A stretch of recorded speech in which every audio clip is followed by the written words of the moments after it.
There's basically a new trend every week, and an influencer who will start wearing it, and a person around you who also starts to wear it. And soon, you will probably want it as well. Because, let's be real, we want what we don't have. I'm a victim to this cycle. I mean, just yesterday I was scrolling and immediately clicked on Spring 2026, the top fashion trends to look out for.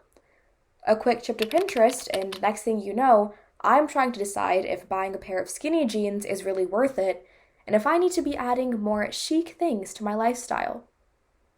But behind this craving and desire to seem aesthetically relevant and modern is the incredibly detrimental mindset of consumerism. And it's not regular people who are pushing out these ideas. Rather, it's the large clothing corporations we all buy from. Every week, they're putting out more and more clothes to convince people the next best thing they need. And consumers are buying and buying. Out with the old, in with the new. And giving away clothes which aren't relevant anymore. But the majority of the clothing people think they're donating is actually ending up in landfills in developing countries. According to the environmental organization Earth.org, fast fashion accounts for almost 10% of global carbon emissions. And the crazy part? This is more than all emissions created by international flights and maritime shipping combined. Also, human labor is exploited by many fast fashion companies. Workers are paid very little and forced to work in unsafe conditions to create clothes which are sold for cheap amounts. I'm not surprised if you've already heard about this issue before. I mean, as New York Times fashion critic Vanessa Friedman wrote, writing about microtrends is almost a microtrend in itself. But it's notable to point out that there seems to be a sustainability renaissance sort of happening. Many young people are turning to thrifting and making their own clothes as a way to combat fast fashion, while still enjoying the creative freedom with developing their own style. But is thrifting clothes really better for the environment? And what if we still want to buy new clothes from our favorite brands? And is fashion sustainability really on us to solve? Well, that's exactly what I talked about with one of my dearest friends, Alisha, in today's conversation. Alisha is a high schooler like me and is passionate about fashion and environmental sustainability. I learned so much, and I'm sure you will too. So join us on this episode of The People We Meet.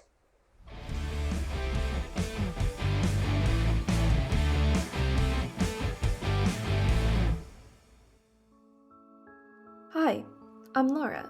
And I'm Anushka. And we're the co-hosts for The People We Meet, a podcast where we dive into stories and conversations from teen perspectives.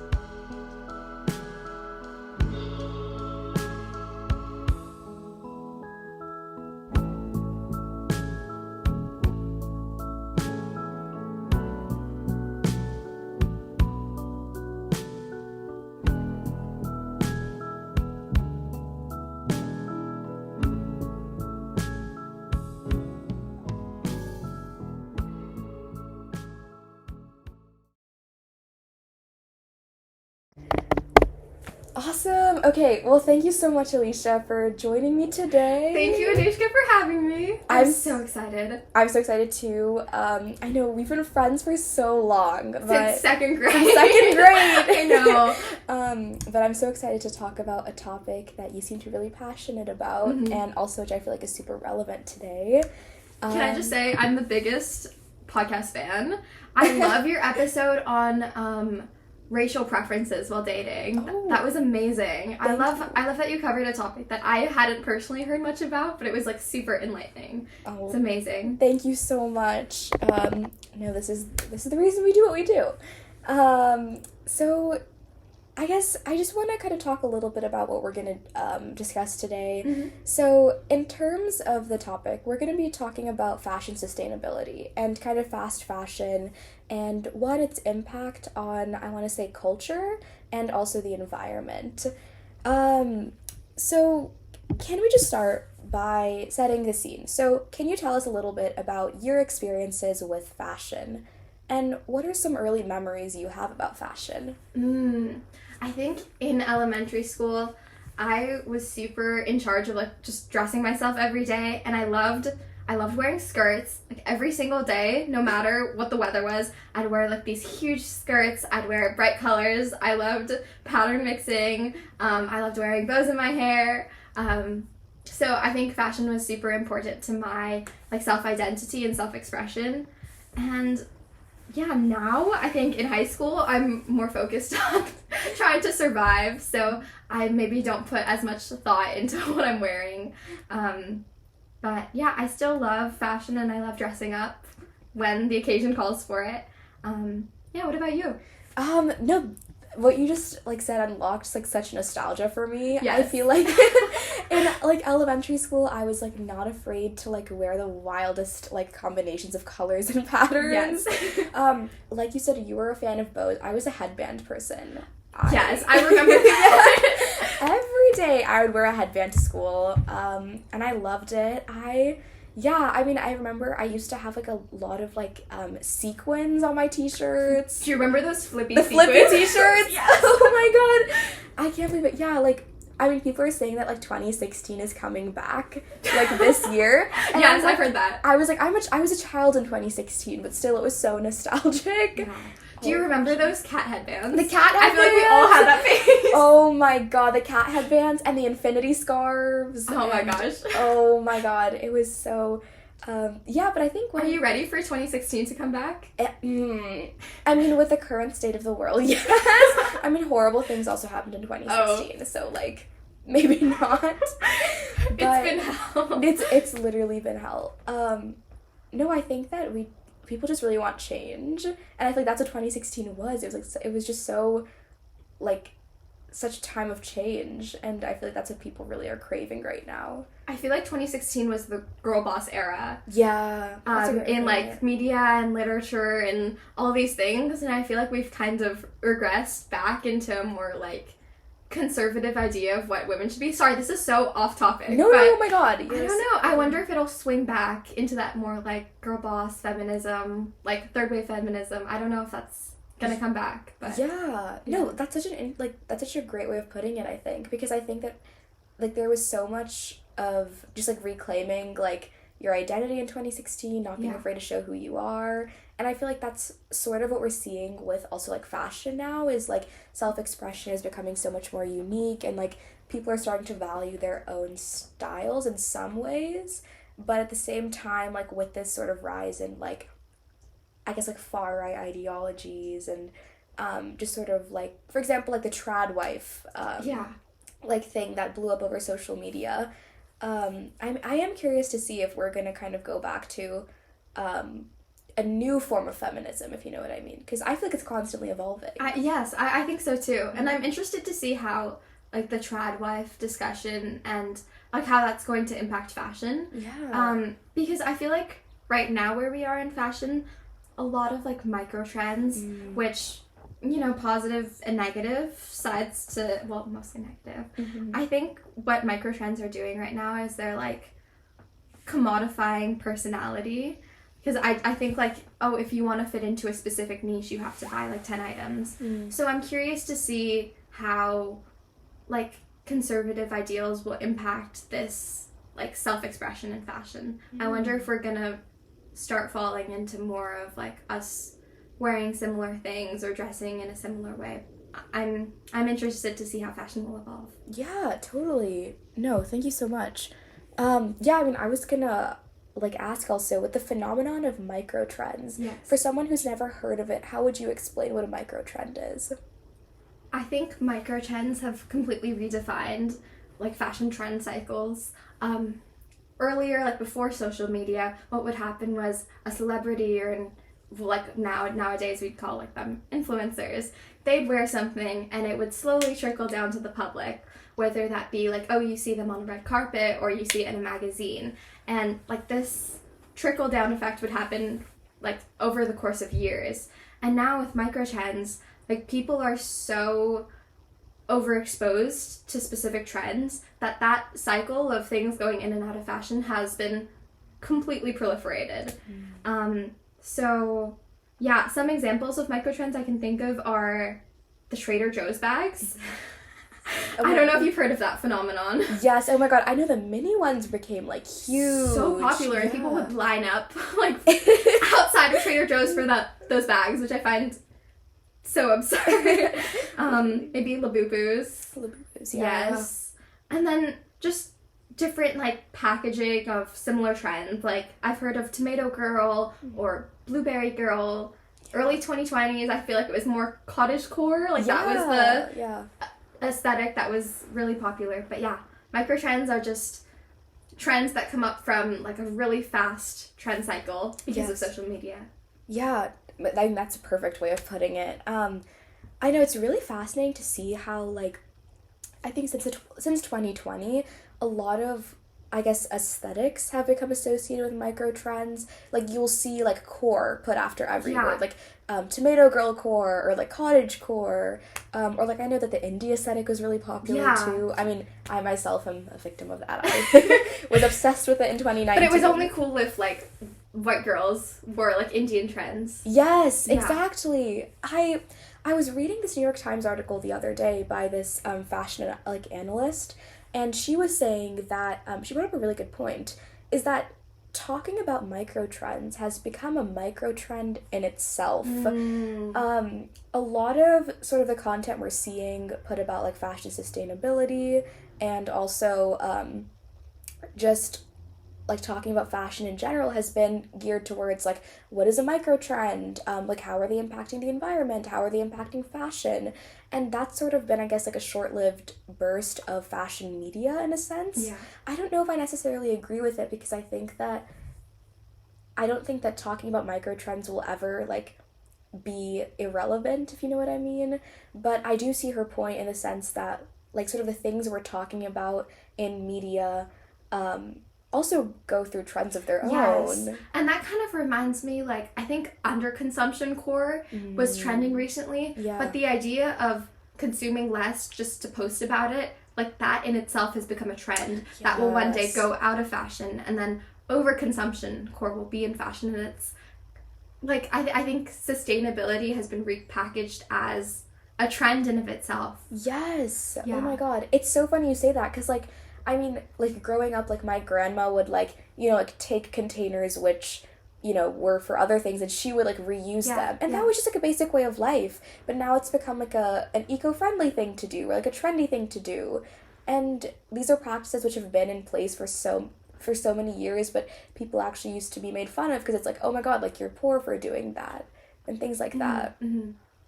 It's funny that you mentioned your grandma like reusing boxes because that's like such a visceral memory of my grandmother too. Yes. And even like that generation, like I remember my grandmother, she once lost these glasses, and I don't think they were expensive glasses. They were like $20 glasses, but she spent weeks looking for them because I think in those days, like, if you didn't have the resources to buy another pair of glasses, you would have to like reuse the same pair. Right. Yeah, like it wasn't an active choice, it was just their lifestyle. Right. So now I feel like those choices are being like repackaged as like, oh, this is something that I'm doing now because it's trendy. Right. I don't know. No, totally. It's definitely food for thought. No, I mean, yeah, I'm already just like mulling over it right now. So now that we've kind of established what a micro trend is, can you tell us a little bit about what the environmental implications of microtrends might look like, if you know? Yeah, well, the fashion industry as a whole is very, like, it has a huge environmental impact. I think, I'm looking now, about 10% of the global carbon emissions are from the fashion industry, Wow. and clothing production in itself is very water intensive. For example, a cotton t-shirt takes about 1,000 gallons of water to produce. Oh my god. Yeah, so just huge environmental impacts all the way around. And also, like, nowadays, all of our clothing has some amount of polyester in it, which means it's not biodegradable, meaning it will sit in landfills for over 200 years and, like, release microplastics into the soil. And what microtrends have done is it's made this environmental impact way worse. Right. Just because we're consuming so much more and our clothing isn't made to the same caliber and quality that it used to be. Right. So meaning it will it will wear and tear more frequently, meaning we're just repeating the cycle of buying more, throwing things away, and then that just repeats and repeats. Totally. I mean, thank you for establishing that, because I think when I think of just sort of like how, I mean, for lack of a better word, like disgusting that image is, it's just like piles and piles of clothes, probably in some like developing country, just sitting there like by the ocean. And one statistic, about 1/5 of the clothes that are donated actually go to people in need. Right. The rest is either sitting in a landfill somewhere, or also, like you mentioned, some of this clothing goes to developing countries, usually in Africa. But it leads to these small villages and these developing societies having to try to sell bucket loads of clothing when there's really low demand for it. And it prevents these economies and these societies from establishing their own industry. Yes, yeah. It's really disgusting and really terrible. It's horrible. I know, because, I mean, when you think of when we all have old clothes, a lot of us just are like, okay, I'm going to go put it in the Goodwill bins. But what I think people fail to realize, like you mentioned, is that majority of that clothing isn't even going into that store. No. It's just being thrown away. Yeah. And I think when we start to see that it's not just a one-time item, like your item is going to have a legacy like on the planet. And by legacy, I mean it's literally going to have like a lasting impact. It's going to sit there and it's going to rot, right? And I don't know, that image is just something like I've seen photographs of, you know, just piles and piles of like clothes, and when you look at the tags of these clothes, it's from like brands like Zara, it's from brands like Hollister, right? And I mean, like I just walked past that store in a mall yesterday, right? So I don't know if you've been to a mall recently, but like I had like this false perception in my mind that people had stopped going to stores like Zara and H&M because, you know, we as a society we realize the environmental and societal impacts of these companies. Right. But no, there are like hundreds of people in these stores, and I think I don't know if there's not enough awareness, or I don't know if we think that there's no other alternatives. Right. I don't know. That's so true, because I mean, you would think that online shopping would become so much more prevalent, but I think that, I mean, people are still going to malls and they're still going to these stores, because I remember that Shein was a really popular brand. Shein is the devil. Shein is the devil. It was huge during COVID. Yeah. Shein is one of the worst companies. I forgot where it was published. I think it wasn't Bloomberg, but it was some investigative article that was published on Shein, and they found that the majority of these workers are working like 12-hour shifts. Yeah, it's like sweatshops. For cents, yeah. And like 75 hours per week. It's completely insane. It's inhumane, and it's also just like, it's diabolical, because the workers are treated horribly. They're in very poor working conditions, and they're forced to make products which are, you know, sold for so little money. And I remember that, especially during COVID and during the pandemic, a lot of influencers would like do Shein hauls, where they would buy like massive amounts of clothes from Shein. Yeah. And like maybe they would just keep the tags on and like return them back when they were done with the haul. But, you know, like we think social media is real, but it's not. Exactly. And those clothes are probably sitting somewhere right now. Yeah. Like it's insane. And I know that people were really attracted to it because of how cheap the prices were, but I mean, it's also made from super cheap labor, right? So knowing where your clothes come from, I think, is also really important. And that's what I kind of want to get into next, is in terms of brands. Yeah. Do you think that it's why do you think it's important for brands to have transparency about, one, where their clothes come from, and two, what their sustainability practices are? I mean, it's so important, right? But I don't think brands have enough incentive right now to publish this information. And I haven't researched much on like a legislative level what's been going on, but yeah, I don't know. I feel like the companies that you mentioned, like Hollister, H&M, like these companies are exploiting like teenage female insecurity of like, oh, I want to fit in and I want to take part in these trends. But like I feel like it's so exploitative because you're going to the most like vulnerable part of the population, and you're marketing shopping as like a carefree experience, right? Which is not, because it has huge environmental consequences. Yes, yeah. So yeah, there definitely should be more transparency, but I don't think we're anywhere near that where we are right now. Totally. Sorry, give me 1 minute. I'm gonna close the window. Okay. All right. When it comes to brands like Patagonia, though, for example, I know that they are one brand who is sort of trying to change the narrative when it comes to sustainability with the clothes they produce. Do you know anything about Patagonia and their initiatives? I read they had a campaign in the early 2010s where they did like the Don't Buy This Jacket campaign. I don't know if you've heard of it. No. Yeah, they had a picture of a jacket. They were like, don't buy this jacket new. Instead, bring your old clothes into us and we can repair them for you. Oh. And I think that was a great marketing strategy. It actually drove up sales for new jackets. Oh my god. Which shows how sustainability can be profitable, or like sustainability marketing can be profitable. I think what Patagonia is doing and bringing attention to like repairing clothing, I think that's so important. Yes. But I always have a little bit of skepticism in me when a company tries to market as sustainable. Yeah. Because it's like, are you doing this to show off that you're sustainable? To bring in more customers? I don't know. Right. Do you have any opinions on it? I think that, I mean, with the topic of like, I know greenwashing is a term that's frequently used, and I remember we had to research a brand in freshman year, and I did Coca-Cola, and they're a prime example of what greenwashing looks like, because they talk about how, you know, they're using a majority of recycled materials for their things, when in reality, they're actually contributing to some of like the largest plastic waste generated. Oh my gosh, yeah. So things like that. And I remember another friend had researched like Adidas, for example, who was not recently, I don't remember the years, but they were in a scandal for using like kangaroo leather to make their shoes. Kangaroo leather? Yes, it was insane. Whoa. Like, if you're curious, look more into it. I will. But that also goes with the topic of animal welfare, which I think is connected to sustainability, because animals are part of our earth. And, I mean, I think that they've been sort of more in the conversation, especially because of, like, makeup brands. Yeah. I know, like, that became a huge topic to also talk about in terms of the environmental implications of products.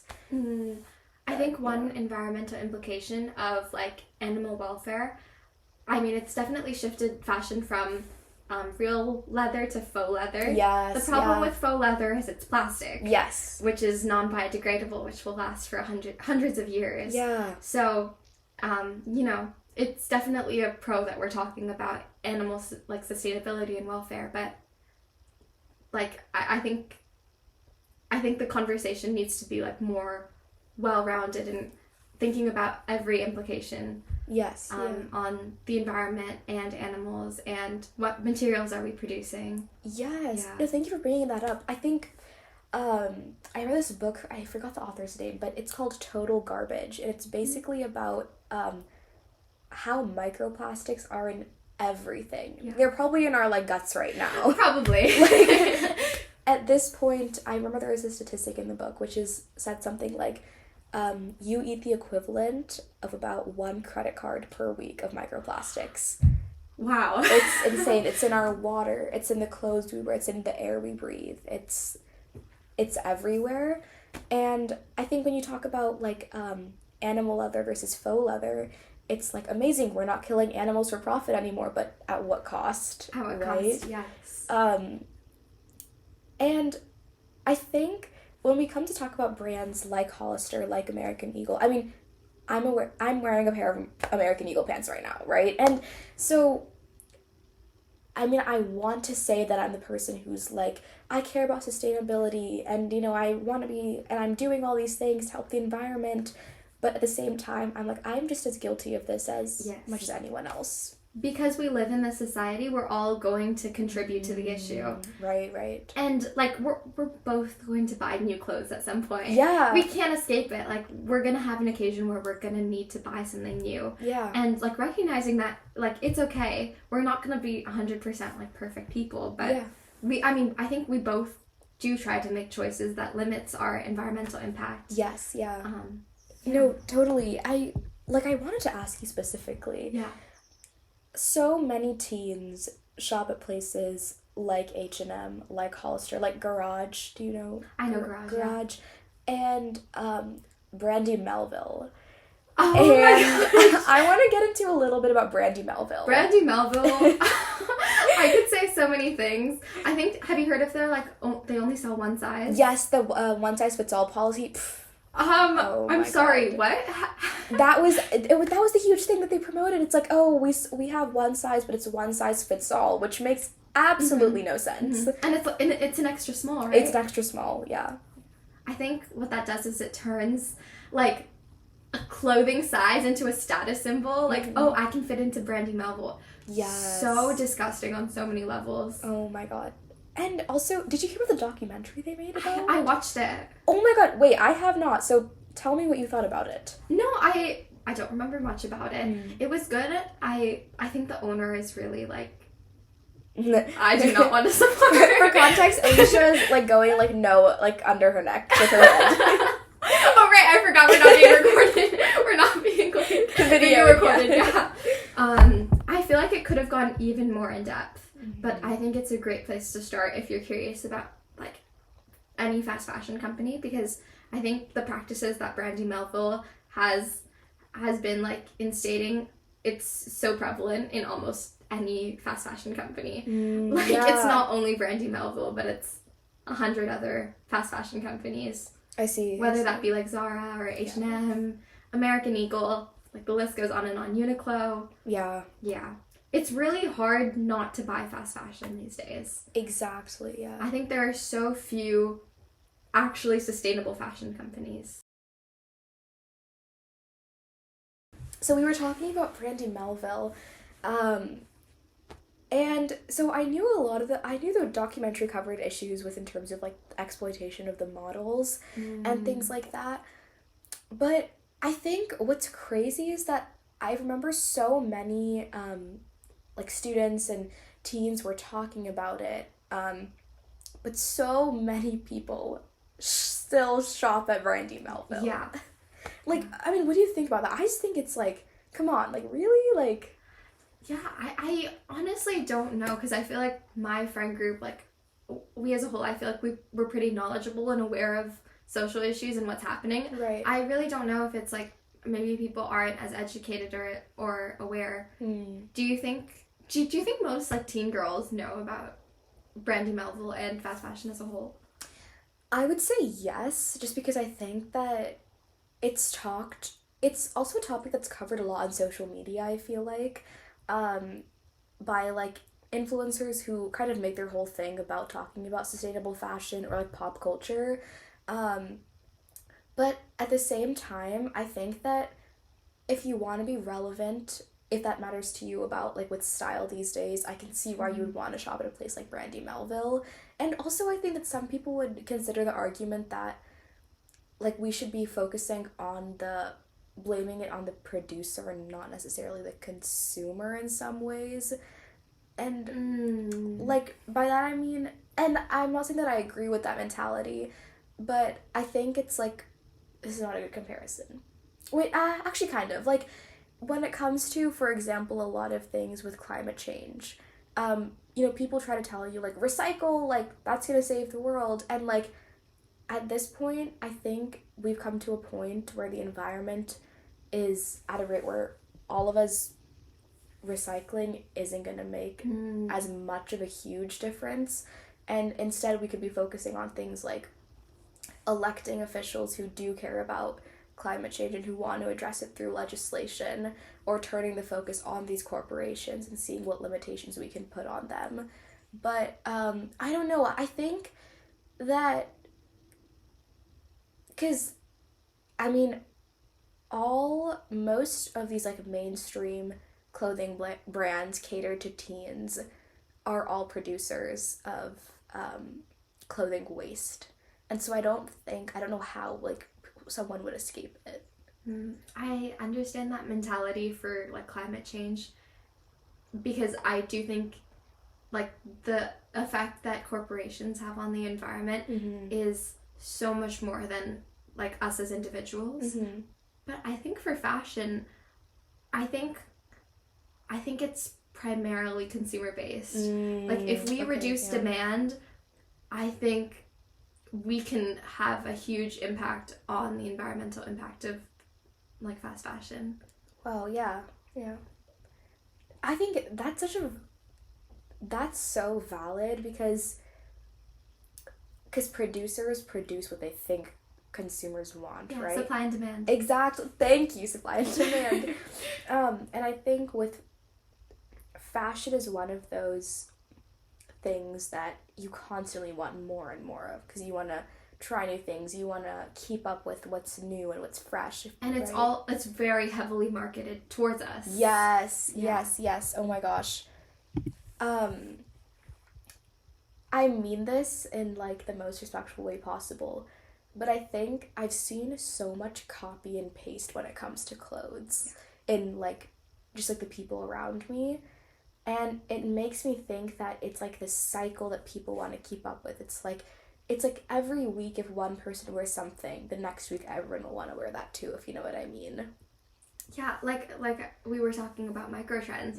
I feel like we're having a personality or being cool or being interesting. I feel like we're encompassing that in, like, that being cool means buying something new. Yeah. Exactly. Yeah. I remember, for example, like, camo print was, like, huge. Yeah. And, like, everyone, like, started buying, like, camo print sweatshirts and with, like, and the combination of camo and pink bows was really popular, I remember. Yeah. I feel like the juxtaposition is really popular these days. Yes. Between something, like, more masculine, something more feminine. Yeah. Totally. And I feel like, I mean, one person did that, everyone did it the next week or, like, a couple of days after. Which I think is, like, that's, like, the epitome of a microtrend, like, seen before your own eyes. And then now people look back and they're like, oh, that's, like, I wish I hadn't worn that, it's so ugly. You know, I would much rather wear something that, like, my grandmother bought for me. Yeah. Or, like, I found at this really cool, interesting shop in this one place that I was in that nobody else probably has that same shirt or dress as me. Yes. Like, I find that so much more interesting than like, microtrends and just trying to fit in to what's popular in the mainstream. Totally. I know I mentioned before that, like, I feel like self-expression has become more popular. I want to say that that's taken with a grain of salt because I think that a lot of, like, the content that I get on social media is, like, fashion influencers who, like, their entire, like, profile is, like, their unique sense of style. And I mean, I do see that with, like, some people where, like, they really are just dressing for, like, what they like and, like, who they want to be, not based on what's, like, seen as popular around them. But I think that majority of teens, it's also such an awkward time in, like, your life because you're trying to figure out who you are. Yeah. And you want to seem like everyone else, kind of, sometimes. Yeah, you want to seem like you have it all together, like, you know fashion, you know how to dress, you know how to be cool. Yeah. But, like, we're all still figuring that out, and that's what I think social media exploits, and, like, fast fashion companies. They exploit this process of, like, self-identity and, like, trying to figure out who you are. Yeah. Instead of that being an authentic process, I feel like it's more companies, like, telling you, okay, this is the next cool thing. Totally. Everyone go buy it. Yes. Yeah. Oh my gosh. It's like, and then also sort of like the models that they use for these campaigns are often, like, grown adults, right? And I'm like, that's not what all of us look like, which I think is also super unfair. Yeah, that just reminds me of, like, Netflix shows about high school. They cast, like, 30-year-old actors. I know. This is not what high school is like. I feel like we don't really have an authentic representation of high school in media. In media, but then also in marketing. Yeah. I'm trying to think of, like, any sort of movies or shows which have, I think that some of the more like indie films, I guess I want to say, like Lady Bird by Greta Gerwig. I've heard of it, but I've never watched it. Same, I never watched it. I think that that's doing more of like a portrait of like awkward teenage life, but I feel like in terms of like actually showing like a real representation of what teens today are like, I don't think media can do that, because I think they're also so focused on like what's going to be entertaining, what's going to be like eye-catching. It's like an idealized version of like what high school is like in some way. That makes so much sense. Yeah, I feel like it's either like Liv and Maddie or Euphoria. Yeah. There's no in between. I love that. Oh my god, no. Yes. We talked a little bit, I know, about sort of how trends circulate in high school. One of such trends is thrifting. So I want to ask, so in recent years, thrifting has become a super popular activity, you know, like to buy new clothes, accessories, like even shoes. But it's been used by so many people for decades just as a way to buy affordable clothes. And so, do you have any thoughts on why thrifting is seen as like cool and alternative now when it used to just be a practical way of life for so many people? That's such a good question. I don't know if I have a good answer to that. I definitely think, like you said, thrifting for fun is definitely a privilege that not everyone has. I personally have not heard of like thrifting over consumption. Do you think that's a problem where people just go to the thrift store and they buy like everything that they possibly can? I feel like, not speaking from personal experience, but again, what I've seen on social media, I know like thrifting hauls are huge, where like people will just put everything that they think is cool into a cart, and they'll just buy all that stuff at a super cheap price. In some ways, though, I'm like, you know what, like at least you're not buying that like from a store. Yes, I think it's so much, like infinitely better than buying new. But like you said, if people are doing thrifting hauls, that could potentially like not leave enough for the people who actually need it. Oh, so it's definitely food for thought. Totally. That's an interesting take on it. I never thought about that, because I think I was also thinking about it from like the side of when you're done buying those clothes and you don't want to use them anymore, like where are they gonna go? Like back in the thrift store, or are you gonna like just dump them somewhere? You know what I mean? Oh, that's a good point. Because I feel like thrifting is also sort of seen as a way to keep up with trends of like... Yes. Because we're seeing a lot of like resurgence with like clothes from the 90s, from the 2000s. And I'm like, okay, when that goes out of fashion, like where are all of those clothes gonna go? That's a really good point. Because like we said, only a fifth of the clothes that are donated actually go to people in need. Exactly. I know, it is food for thought. I love that you say that, because I'm like, oh my god, I didn't think about this. Yeah, I mean, there's definitely no one right answer, right? Yeah, it's a cycle. It really is, because I'm like, okay, so someone didn't want those clothes. They donated them. Some of them ended up in the thrift store. Someone thrifted those clothes. If they don't want them anymore, it's gonna go back. So... But they're only donating it back when those trends go out of fashion. And what will happen then? They'll just like wait in the thrift store until they go back into fashion again. Exactly. It's really, it's really interesting. It's so funny, because we're seeing with a lot of trends now, it's like things that were popular from like when my mom was like in her 20s. And when I told my dad and my mom, like, yeah, you know, like people really like dressing like this, they were like, really? Like, what? Like, because I remember my dad, like specifically, when he was in high school, like baggy jeans were like in. Yeah. And like I've seen all these photographs of him with like baggy jeans and like Nike Dunks, and I'm like, oh my god, why didn't you keep those? Like those are like so worth it these days. He's like, wait, what? I thought like skinny jeans were in. I'm like, no, not anymore. Not anymore. Do you feel that way too with like fashion trends now going back to the past? Yeah, for sure. Sometimes I see pictures of my mom and I'm like, you are so fashionable. Yeah. I'm like, why did you keep those clothes? But yeah, I do think a big part of like becoming an adult is learning like your style apart from all the trends. Yeah. So yeah, it makes sense why our parents wouldn't have like those clothes that Those were clothes. trendy. Yeah, back when they were kids. No, literally, because it makes me think, like, should I be keeping my clothes now for, like, my future children? Because I don't know what's going to be popular in the future.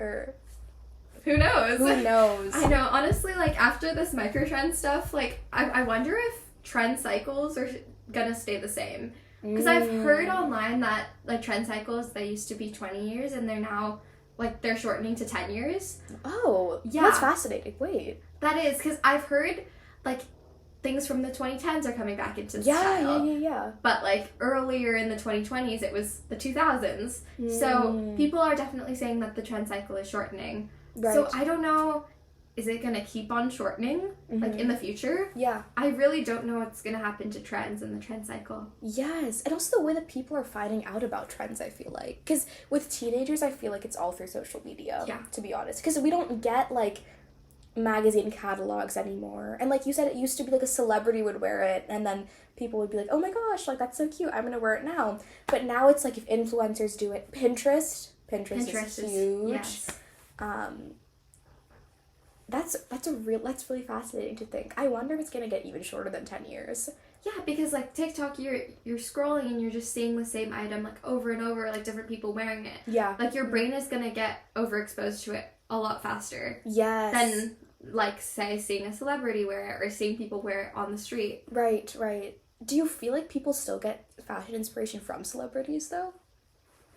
Oh, that's a good point. I mean, I think definitely more influencers these days. Okay, yeah. Yeah, I'm not sure. I don't know, like, is celebrity culture, I feel like it's still a thing, right? I would say the thing, let's, like, talk about it, like, you know. But we kind of do it ironically. Yeah. We're not like, oh, a celebrity wore this, so now I have to get that. Yeah.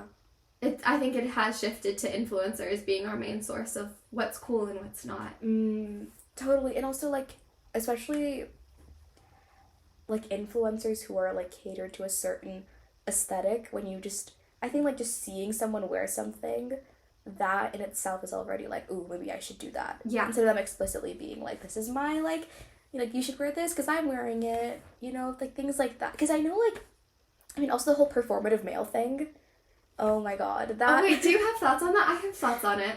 I would love to hear your thoughts. I think it's not good. Like, I don't think we should be calling men performative for having these hobbies. Like, maybe this is an unpopular opinion, but, like, imagine if someone called a woman a performative woman for liking, like, sports or liking typically, like, male activities. Yeah. Like, yeah. I don't like that rhetoric, because I feel like it's gonna swing back to women. Oh. Yeah, I don't know. I don't think... Wait. Yeah.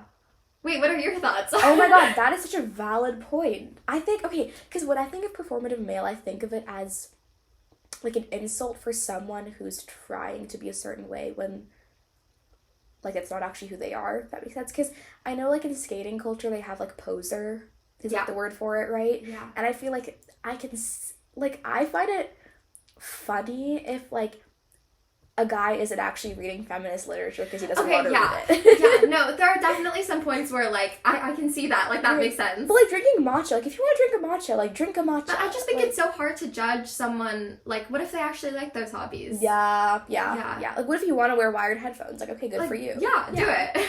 Okay, that's a compassionate way of viewing things, I think. Thanks. I don't know, because I have, like, male friends Yes. who like reading, maybe not, like, feminist literature, but, like, wait, what's that book? The Bell Jar? Bell Jar! Oh my they god! like Sylvia what? Plath and they like that type of poetry, and it's like... Okay, well, like, pop off, I guess. Yeah, I'm period. Oh my god. Okay, like, when a guy says they like Claro, it's like, ooh. Wait, I'm like, okay, well, she's a great artist. Yeah, so, honestly, yeah. you do you. Literally. Okay, this is, like, while we're at it, like, I know that, like, liking certain shows and liking certain musicians has also become, like, a part of, Weirdly like... gendered? Yes! And also, like, it's like if you like Billie Eilish, it used to be like, oh my god, you're so basic. Or, like, you're so emo, you're so alternative. But now it's like everyone wants to go to her concert after Hit Me Hard and Soft came out. Yeah. It's so crazy. even with liking shows too. It's like if you like super like niche show, you're like, oh, you're so alternative, you're so cool. Yeah, you know what I was thinking about recently? I feel like liking Taylor Swift, if you're a girl, you're seen as like, oh, you're so basic. Yeah. Like, almost like an insult to your intelligence. Yeah. But if a guy likes someone like Drake. I was gonna say Drake! There's no insult to his intelligence or insult to his character there. Yes. Yeah, I don't know. And you're not called basic if you like Drake. You're like, oh yeah, like you're with it. I'm like, what does that mean though?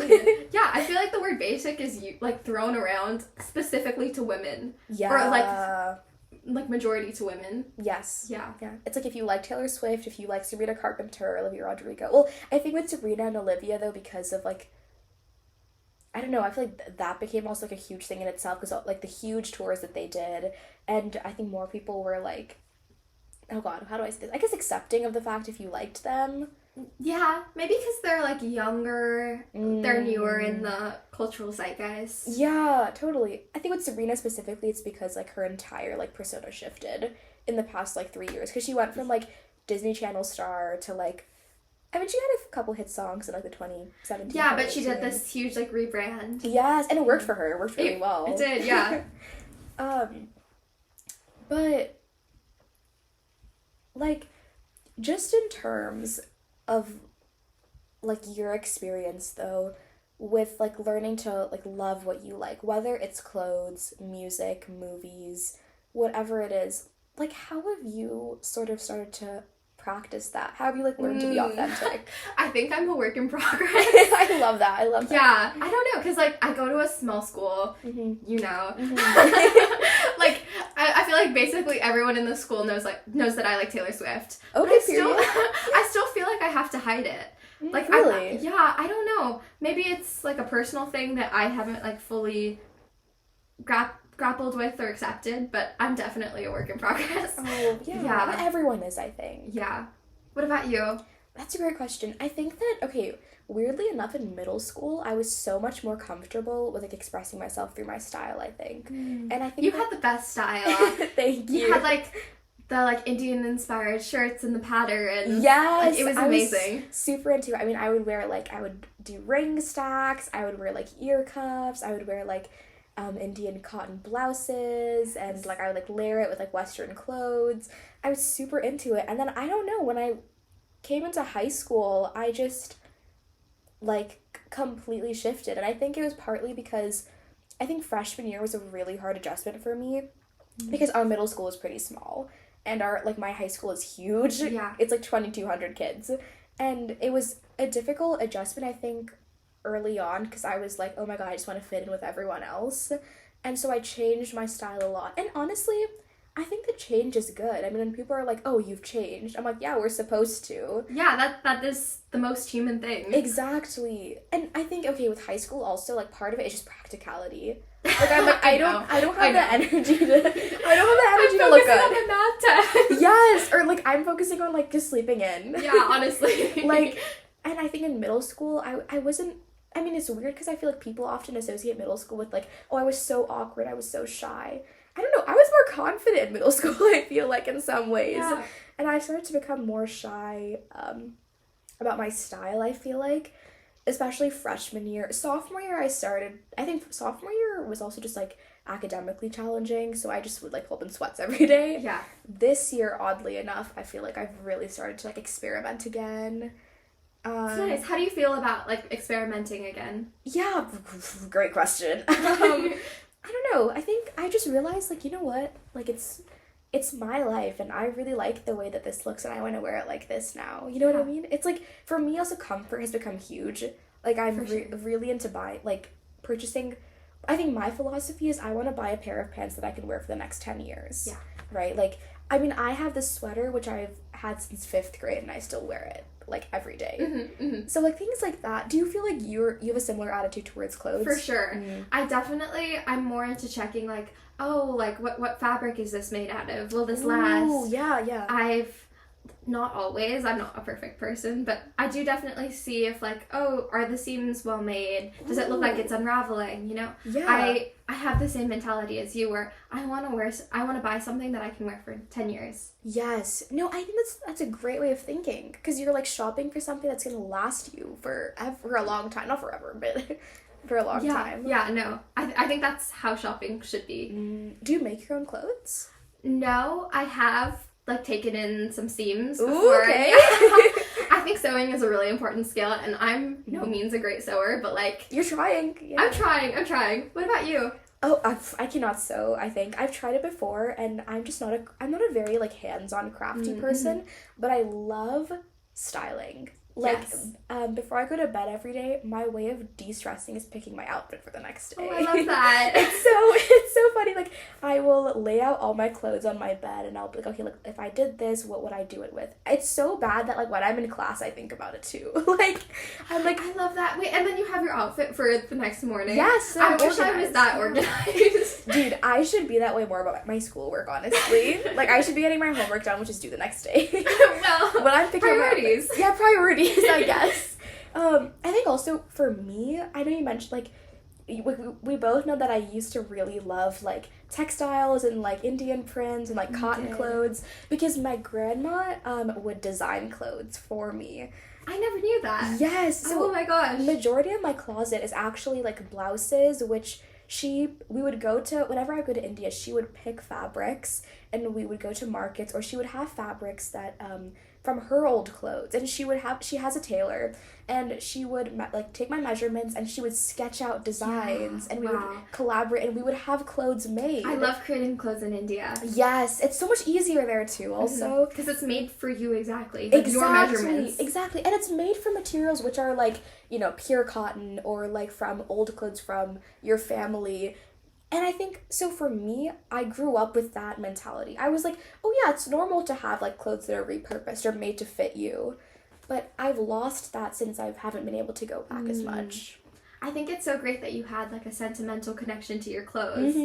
That like it was an experience for you, like going to the market with your grandmother. Yes. Because I feel like these days it's so hard to get that personal connection with your clothing. Yeah. If you're just buying it from a trend. Yeah. Like you're never going to have that feeling of like, oh, this is a memory of me and my grandmother that I can hold on to forever. Yeah. Do you feel like you feel that way about some of your clothes or jewelry or?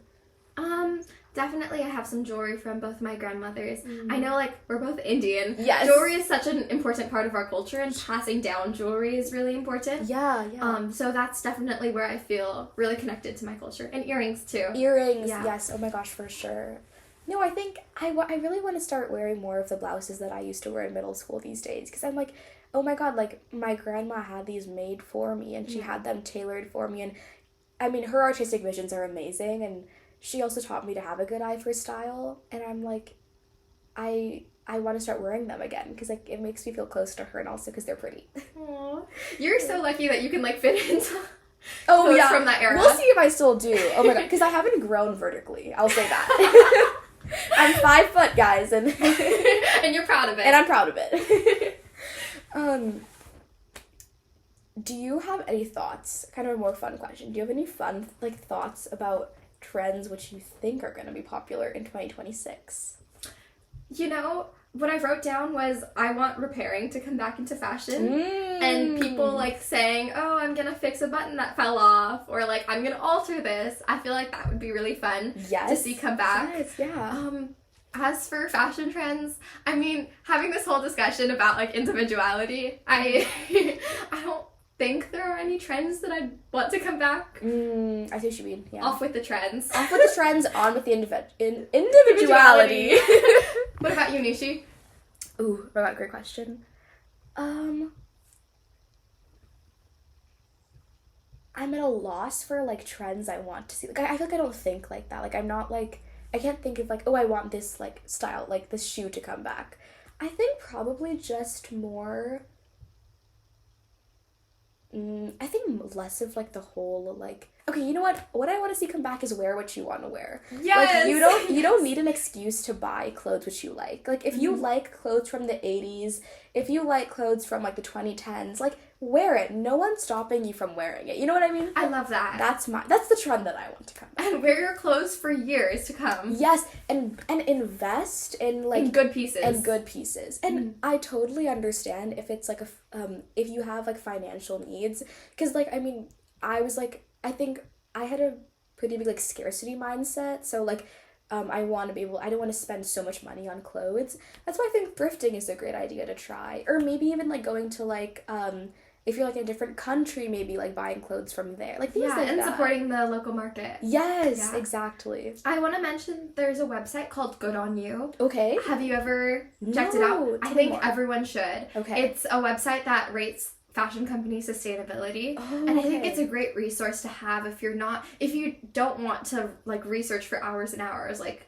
what has this company done. You can just look on the website and you'll see an overview of their sustainability practices. That's amazing. And I feel like some things are better than other things, you know? Like, we don't have to be perfect people 100% of the time. Like, probably most brands are going to be better than Shein. Yeah. You know what I mean? Totally, yeah. So, like, baby steps, right? That's a great way. I mean, that was going to be one of, like, my, like, call to action questions for you. What do you think that teens should try to realistically practice sustainability with fashion?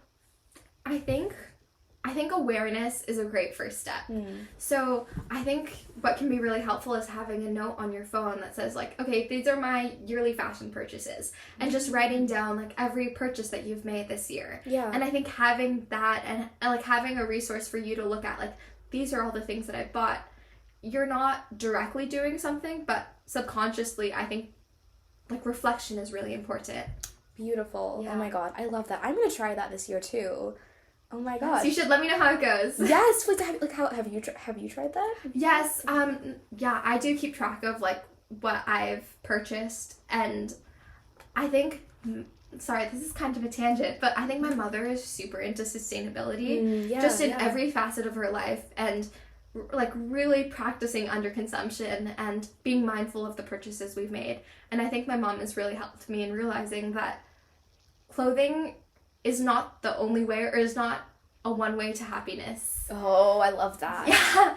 Like, I don't need to buy items to feel this sense of, like, self-expression. I don't need to, like, buy items to feel comfortable in myself. Yeah. So I think my mom has really helped me in, you know, reducing the amount of purchases I make per year. But yeah, I don't know. What about you? That's awesome. Oh my god. I love you have, like, that mother-daughter bond when it comes to, like, a topic like this. Yes.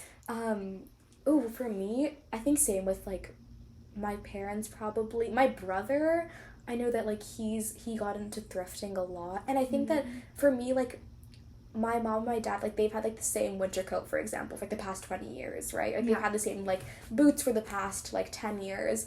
And so I think that's sort of why I'm, like, okay, if I make a great investment now, it's gonna last me for, like, many years. Yeah. And with clothes, I love getting new clothes because of my grandma. Yeah. Because, I mean, even when she was in India and I would be in the U.S., like, she would still, like, text me or call me and be like, what do you think of this design? And she would ship the clothes over. And so clothes are a really important part of who I am because, I mean, I love to go shopping and I love getting new outfits. But I think at the same time, like, I'm happy to say that I'm not the type of person who every week is, like, browsing on what's new to buy, right? Or what I think will, like, be cute that keeps up with trends. And so I really want to start, I think, just being more authentic in my fashion, but also, like, using what I already have. And I think you mentioned previously, like, you're super into styling. Yes. Which I think is a great way to, like, keep reusing the same item, but for multiple different outfits or multiple different, like, styles or aesthetics. Yeah. Like, I think it's super important to buy items that, like, can work for multiple outfits. You can wear with multiple things. I think that's one consideration to keep in mind. Literally, a solid good white t-shirt and a solid black t-shirt will get you anywhere. Yes. Get you so far in life. And same thing with, like, prom dresses or homecoming dresses. I was going to mention that. Oh my god, wait, please, go ahead. Well, I do think there is so much pressure for especially women to buy or to wear a new dress for every dance. Yeah. Yeah, there are websites where you can, rent dresses, which I think are super useful. There's this website called Rent the Runway. Oh, okay. Yeah, if you should check it out if you haven't. Yeah. But also, I feel like just reusing dresses or re-wearing dresses, even like sharing with your friend, I feel like it can have a huge environmental impact. Right. Because these like formal dresses, we're only wearing them like 1 or 2 times in our life. Yes, yeah. And they're hundreds of dollars. Yeah. Even for prom, I'm just thinking, like, for this year, I'm like, okay, like, should I just rent a dress? Should I, like, buy a dress? Because I know for homecoming, I didn't go this year, but I know that I've, like, heard friend groups who, like, swap dresses, which is pretty nice. Like, they borrow their, like, older sister's dresses, which is nice. Because I'm, like, also I think that homecoming dresses have a very, like, certain, they're often, like, typically, like, sparkly and cutesy and, like, short and, like, party dresses, so you can't really wear them to, like, other places. I'd rather get a dress which I could wear to other, like, nice dinners and to homecoming, if you know what I mean. Yeah. No, I definitely agree. Like, I don't think I follow, like, dress trends for school dances. Yeah. Like, for example, I don't know if you remember, but for 8th grade graduation, I wore this, like, red dress, and it had, like, bows on the top. Oh my god, it was so beautiful. I love to rewear that dress for dances. Yes, yeah. I rewore it for homecoming one year, and I was like, yes. Because I'm in a different school, and nobody knows this dress. Oh my god. But, I don't know. Yeah, you made a great point about homecoming dresses and even prom dresses to a certain extent. Yeah. Being one-time dresses. Totally. I think that's one way I want to practice, like, being sustainable this year is how can I make a good choice with buying my prom dress? That's a good challenge. We should hold each other accountable. Yes, I'm like, Alisha, what did you wear to prom this year? Where'd you get it from? I thrifted it. Oh, like, oh, yes! Are you gonna rewear it? Yes! Oh my gosh. Did you have any other major topics you wanted to cover on fashion sustainability? This has been amazing. I've learned so much talking with you. Me too. I love talking with you, Nishi. Oh my god, you're so eloquent. Let me just check my notes. Yeah. I think we covered everything I wrote down. Wait, amazing. Good on us. Yes, go us. Oh Yeah. my god. Do you have like a final last, couple words or sentences to say about what you think people should know about this topic? I mean, I feel like we've said it all. Try your best, but be kind to yourself. Yeah. Like the system that we're in, it's gonna be very hard to be 100% perfect and make the 100% right choices, but we can all do a little bit of something and we can all chip in. I love that. Alisha, thank you so much. Please have me back on the podcast whenever you want. Oh my god, we had a lot of topics which I'm like, we need to have another like separate episode about this. Honestly, I feel like we derailed off the topic a lot. That's what makes it authentic. Yes. So, well, thank you so much. And that's a wrap. Bye. Thank you so much for listening to this episode of The People We Meet. Stay tuned for more content about teen experiences and authentic conversations. Till next time.